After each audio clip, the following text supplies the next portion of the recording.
Welcome, Mr. Dalton. Over to you for 5 minutes, sir. Thank you very much, and thank you to all our panelists for being here. This is an important topic. Just prior to asking a few questions here, I just want to make a couple comments, and that would be I'm quite encouraged, I'd say enthusiastic about the direction as far as building our defense capacity, having been raised up in the military family, having been in the military myself. So I think this is really important that we be developing our capabilities here in Canada for jobs, for technology. So that I'm enthusiastic about. But I also want to just share a concern, and that concern is that what we've seen is how funding can so often be led into mismanagement of funds. I'm not pointing to you right now, but I will mention that we have seen, for example, how the environmental funds, for example, the Green Slush Fund, there's all these different commitments, and the dollars have rolled out, and it's been really good for sometimes liberal insiders and friends and companies, but it hasn't been great for the taxpayers of Canada.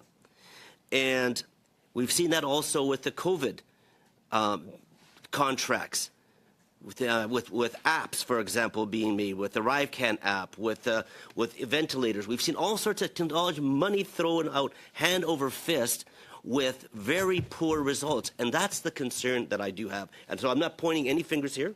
I will say also that with the announcement of a $200 million spaceport that was announced, and the contract for 10 years for land that was already leased, is very concerning to me and to taxpayers and to this side right here. So this is kind of the flashing red, as much as I want it to just go forward.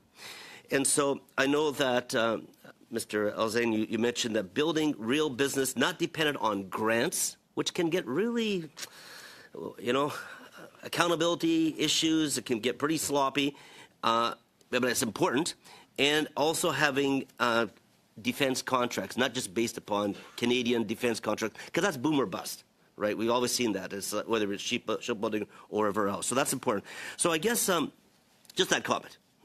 Now, I'm wondering, Madame Hébert et Monsieur Pion, si vous pouvez parler un peu de l'impact des tariffs. If you could talk about the impact of tariffs, the U.S. tariffs on the automobile industry in Ontario. Is this something you're seeing in your industries as well, Ms. Hébert? Thank you. Well, for our sector, we haven't really had a lot of tariff-related impact because we work a lot in defense and aerospace. There are some exemptions. So in our case, we haven't really been impacted that much. And we also manufacture a lot here in Montreal with a supply chain that is also based here. So in our case, we really have not been impacted that much. Our perspective, we are deeply invested in the U.S. So we have suppliers in 49 different states. Some of our key components for our aircraft, although they are assembled and completed in Toronto and Montreal, the Globals and the Challengers, we do have a very integrated supply chain, value chain with the U.S. We have over 2,000 suppliers in the U.S., and I mentioned over 1,600 suppliers in Canada. What we've seen so far, like France... If you don't mind, just because my time is going right there. Just continuing with question with you. Just to confirm what France was saying, I think the impact for us has been so far quite minimal. And the aircraft and main aircraft parts are not tariffed. And I think there's a recognition on the U.S. side that the U.S. aerospace and defense industry has been hugely successful. They have a surplus of $100 billion. I'm going to have to interrupt right now, if you don't mind. Just so question here is, does any entity in your ownership or core supply chain trace to a foreign state-owned enterprise or non-like-minded government? And I'll be clear, is with China.